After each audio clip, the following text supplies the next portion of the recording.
Hey everybody, welcome back. So this is going to be part, I'm going to call it like 0.2, because we're not really going to be playing the game in this video, but what we're going to be doing in this video is kind of looking at how to pick a good Embark site, and also, when you pick that site, how to get your dwarfs set up so that you can do the important things right off the bat, and also what kind of items are necessary and what kind of items are not necessary for an embark. So in the last video we talked about world generation and getting the game up and running. So I think this is kind of like the natural flow of things, and maybe after this video, depending on how long it goes, we might be able to do like part one where we actually get to play the game. So I'm very excited to get to show this to you because I love this game. So anyways, on this screen what you can see is you can see three different views. You can see a local view, which shows just that teeny tiny little area over which the flashing yellow cursor is currently located. Then you have a region, and then you have the world. Now, as you probably have already noticed, the region map and the world map look very, very similar. The reason for this is when the world is small enough, it can show the whole region in the region map. You can show the whole world in the region map. If you go to a bigger world, the region map does become different than the world map. So what we're going to do now is, what you could do if you just really loved looking around at the map and seeing what all was available, is you could just arrow key around and you could look at each individual location. Now some of them you can't embark on for various reasons, but the ones that you can, down at the bottom, the little lowercase e where it says embark will be highlighted. So you could look at each different location and you could just kind of like look at all of the different factors in that far right hand column. You see temperature and trees and vegetation, and then down at the bottom, it has sand and some clay, that's good for farming, some deep soil, wow, shallow metal 1, and a flux stone layer, which is important. uh, you know, but for a new player, what I would recommend is to, down at the bottom, you can see there's a lowercase f right here, find desired location. So you're going to just want to hit lowercase f, and now on the far right up here, find desired location, you're going to be able to set some parameters for the game itself to search each and every embarkable tile to look for you. So I would say leave it 3 by 3. If again, if you have a computer that you feel like is going to struggle with the calculations, you could go down to 2 by 2, but that is going to be a pretty small embark, and you would be potentially cutting your throat on resources. So savagery, we've already kind of talked about. You can specify what level of savagery you want. I'm just going to do NA because I don't really care. Evil, for new players, I would probably set this to low. I'm just going to pick NA. Elevation doesn't really matter to me. Temperature, we want to go medium. I did leave temperature enabled. Too hot, it's not good. Too cold, also not good. Those are ways that an advanced player can add some challenge to the game. But I'm going to leave it on medium. I don't really consider myself to be any kind of an expert at this game. I make mistakes constantly, but I do really enjoy the game, so I'm going to leave it on medium. And my goal, I think, with temperature is probably to find a place where perhaps the water will stay will stay thawed all year round. Rain, I don't care. Drainage, doesn't matter. Flux stone, you do always want to set this to yes. You want flux stone. Flux stone's very important in the manufacture of certain things. Aquifer, if you left it on in the menu, this is a good time for you to reconsider your position and pick no. River, always going to want to pick yes. You need some form of running water available to your fortress. This is mainly for health issues. When dwarves get injured, they need water. Booze can't cure everything. So, they need to have a source of fresh water. Now, there are other ways to get water that other than rivers, but a river is just by far and away the simplest way for a new player to have access to water. The only caveat being, in the winter, it can and will freeze, which can be a bit of a pain. Shallow metal, we want to try for multiple. Deep metal, we want to try for multiple. And the main reason is we want our chances of having a good kind of metal as high as it can possibly get. We really would love to have some kind of a fuel type material, such as bituminous coal or lignite. Those are very important. And we would also like to see some kind of an iron bearing metal, an iron bearing ore. That also is very, very important for your military. So, soil, I normally go for the little option, and clay, I normally leave NA. The thing is, if you set too tight of constraints around the generation, chances are you're probably not going to find anything. And there's a good chance, being that this is a small world, we might not find anything that completely fits this, but we'll see. So once you get all of your desired location parameters set forth, what you want to do is you want to hit enter to do the search. So let's do so. And now we hit enter, and as you can see, it's going very fast because there's only 25 different locations for it to search. And actually, it did find a few sites for us. That's amazing. So the reason it went so fast is because it's a smaller world. If it was a bigger world, it can take a exponentially longer amount of time. It can take a few minutes even. So now what you do is you want to hit escape. Okay, because if you immediately start diving in and pushing buttons here, all it's going to do is change your suitable site specifications. So let's hit escape.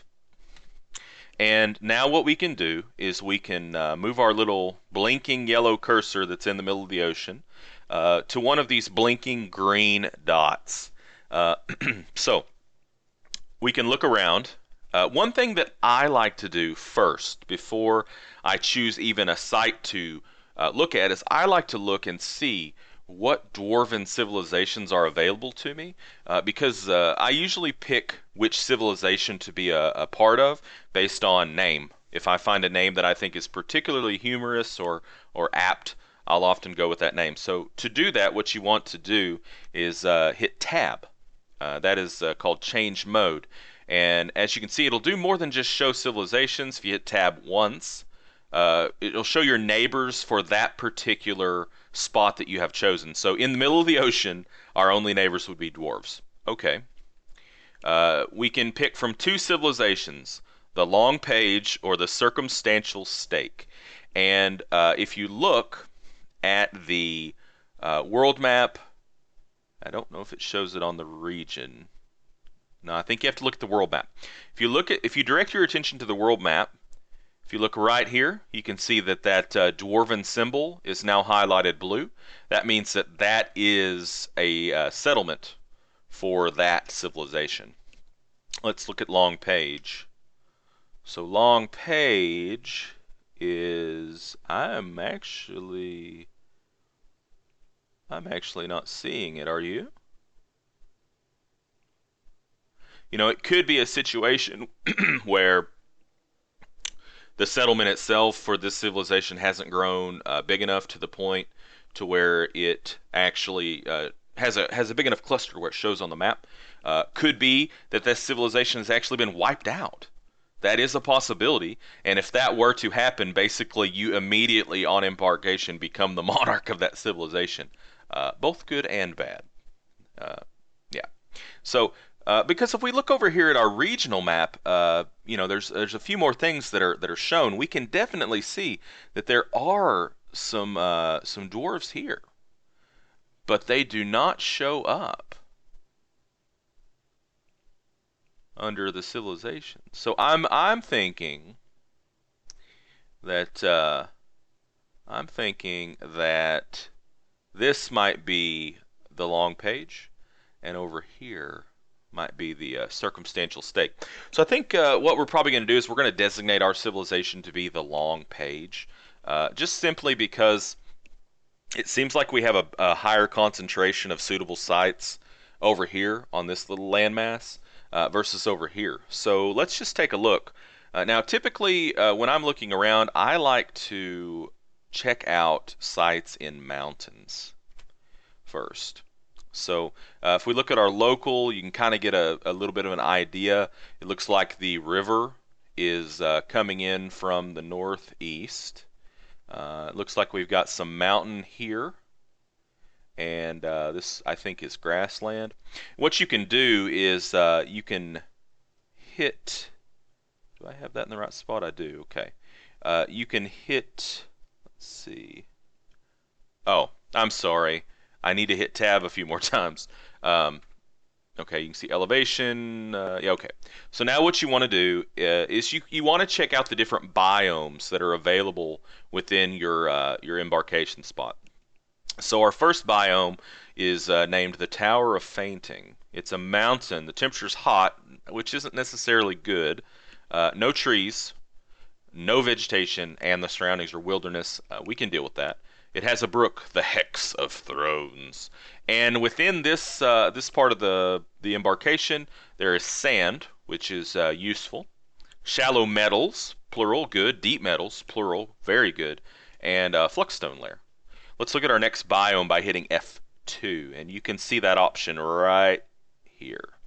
So F2, and also if you'll notice in the local part, you can see the flashing X's.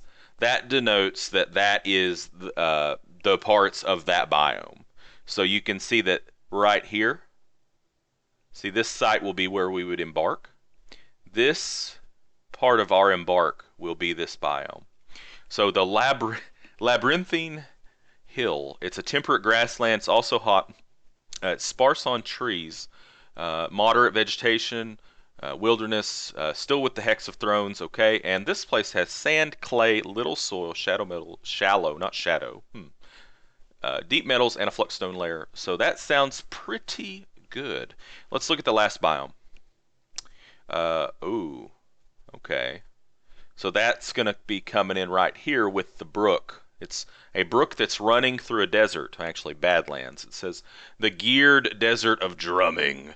Badlands, temperature hot, trees none, other vegetation none, surroundings wilderness, brook is the same one, sand, little metal, deep metals, fluxstone layer. So what I'm seeing here, just in terms of the embark, question marks, red flags that are already flying about this place. Number one, temperature is hot. I definitely would rather it be hot than cold. In a hot biome, I don't believe the water will freeze up in the winter. I could be wrong. And my second biggest red flag is the lack of trees. We can deal with the lack of vegetation. Normally vegetation, you can use that for foraging for food in a pinch. But with my embark, normally we're pretty self-sufficient on that. The problem here is trees. It's a bit of a crapshoot. We could gamble, and we could embark here in the hopes that we would find some bituminous coal or some lignite to use as fuel, and that would greatly lessen our dependence on trees. Another option would be to dig down and to find a cavern layer and to use those basically as renewable tree farms. That I would not recommend for a new player. Third option basically is, well, we settle here and we lose out on the gamble. There's no coal, there's no lignite. I guess we could trade for it, but we're going to be burning a lot of trees to make charcoal. So maybe what we should do instead of just jumping at the first site is let's check out some of these other sites, huh? So we've got one right down here, and as you can see in the local, you see this right here? What that denotes is that this is another dwarven settlement. So we would basically be right in the front lawn or back lawn or however of another dwarven settlement, probably our civilization that we've chosen. So there are benefits to that. We can see if we look down here, F1 and F2. So there are only two biomes for this. Our first biome is the Tower of Fainting again. So it's a mountain cluster, mountain range, I guess you'd say. Temperature hot, of course. That's most of that's going to be pretty close to the same because this isn't very far away from our first site that we looked at. The brook is different. It's the shank whipped, the plant of something I can't read. It's all kinds of chopped up. Shallow metal, deep metal, so just one of each, and a flux-stone layer. No soil or sand or clay, so that's going to make farming a bit of a booger. What's the other biome? It's a temperate savanna, so it's the same place. Worth noting, though, it's only going to be in this upper left-hand corner, so roughly a ninth of the map. Some sparse trees, moderate vegetation, wilderness, clay, little soil, so we could do some farming. It does have multiple of the shallow metals and deep metals. Okay. So let's take a look at some of these other sites. Both of those are okay. If I was a new player, though, I don't know that I would embark on either of those sites. Mainly because the lack of trees. So down here, all right, so we've got two that are side by side. As you can notice, if you look towards the local map, down here, this looks a little different. That means this is ocean. So if this is our embark, the ocean's going to be right here. But we still do have fresh water here, which is important. Dwarfs do not need to drink ocean water. So just take that to heart. So we'll start here with this left one. It looks like two biomes. We've got the simple murk. It's a tropical saltwater swamp. It's hot. Trees heavily forested. That's good. Thick vegetation and calm surroundings. So that's not too bad. For a new player, the challenge there, I guess, would be in the fact that it's hot. Stream, the filthy calmed, the dull of the. Ooh. Okay, I'll not do that again. Sand, clay, very deep soil. Could run a few Z layers deep there. I don't know that I necessarily care for that. I normally like some soil, but I don't know that I like very deep soil. Deep metals, flux-stone layer. Sure, let's look at our other biome by hitting F2. The Crimson Waters, tropical ocean. It's only warm, so it's not hot. Trees none, vegetation none. It's calm, same stream that I'm not going to say. Sand, little soil, shallow metals, flux-stone layer. So I'm willing to bet that this other Embark site that's just to the right is going to be almost a mirror image. Okay. So this one is primarily, so it's the simple murk, but the temperature's only warm. Heavily forested, thick wilderness, different stream, the Clod of Chills. Interesting. Sand, clay, very deep soil, deep metals, flux-stone layer. And then the same ocean. So, we'll put a pin in that one. I would say that this one doesn't look too bad. Wilderness surroundings don't really, shouldn't really scare you. If it said haunted, then you might want to worry. So let's skip up here to this other landmass. We've got two more sites that we can check out. Okay, and we can see just by looking at the region and the world map and even the local map that this is also going to have some ocean tiles on it. This looks like it's got multiple rivers heading into it. That's both a positive and a negative. Flowing water can affect your calculation on your game, so that's a minus. The plus being that fishing could be very, very lucrative here. So you have to take the good and take the bad, and there you have it. The facts of life.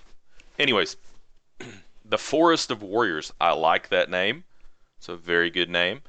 It's a temperate conifer forest. It's only warm, heavily forested, thick, untamed wilds. So what that basically means is that it has a higher proportion of wild creatures. So you might see things like thieving Kias and such coming coming to your settlement and taking your last mining pick. That never happened to me. Okay, yeah, it did happen to me one time. Yeah. Okay, moving on. Stream, oh, we've got a really long name that's been truncated of all the vowels that I'm not gonna. The Quest of Sea. Grilled Swit. The Quest. I'm hoping that's Quest. Anyways, sand, clay, very deep soil, shallow metal, deep metals. It's kind of a thing. Whenever you settle next to the ocean, you're probably going to see sand for obvious reasons, but very deep soil is a pretty common thing too. So this is actually deep metals. Good, good. Okay. What's the other one? It's going to be the ocean. Sure. The Crimson Waters. So it's is that the same ocean? How is that possible? This is a completely different ocean. Anyways, you know, it's about what you would expect. That does have multiple shallow metals. So, and what about this last one over here? Let's stop in this pink just real quick. The Hill of Ghouls. Maybe we should settle here. I mean, look at it. It sounds very beautiful. It's a temperate shrubland, warm woodland, moderate vegetation. Surroundings haunted. And the stream will splatter. Oh my god. No. No. We're not going to settle there. But it would be fun, right? Okay. Now this is pretty close to that haunted Embark, so I don't know. I have had games before where necromancers have shown up. So, you know, you do kind of want to take that stuff into consideration looking around. Uh, what haunted does, there are numerous effects that can go along with, settling in a haunted area. One of which it can rain elven blood. Also, like reanimated body parts can come back to life. Sounds like a lot of fun to me. Anyways, so okay, the plated jungle. It's a conifer forest, warm, heavily forested, thick vegetation. That all sounds fantastic. Wilderness. Okay, that's actually better than the other place. Mighty showed.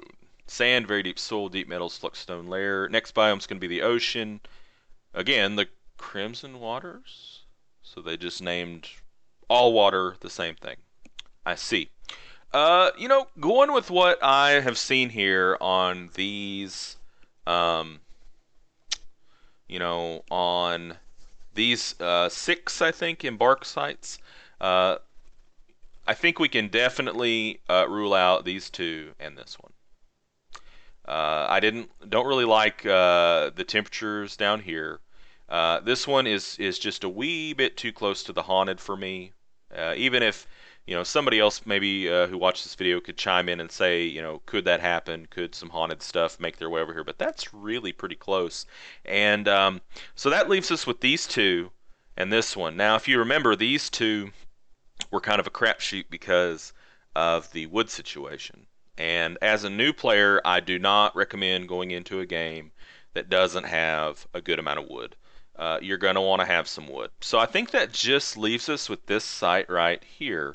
Um, which means we probably need to switch our civilization up. We probably want to go...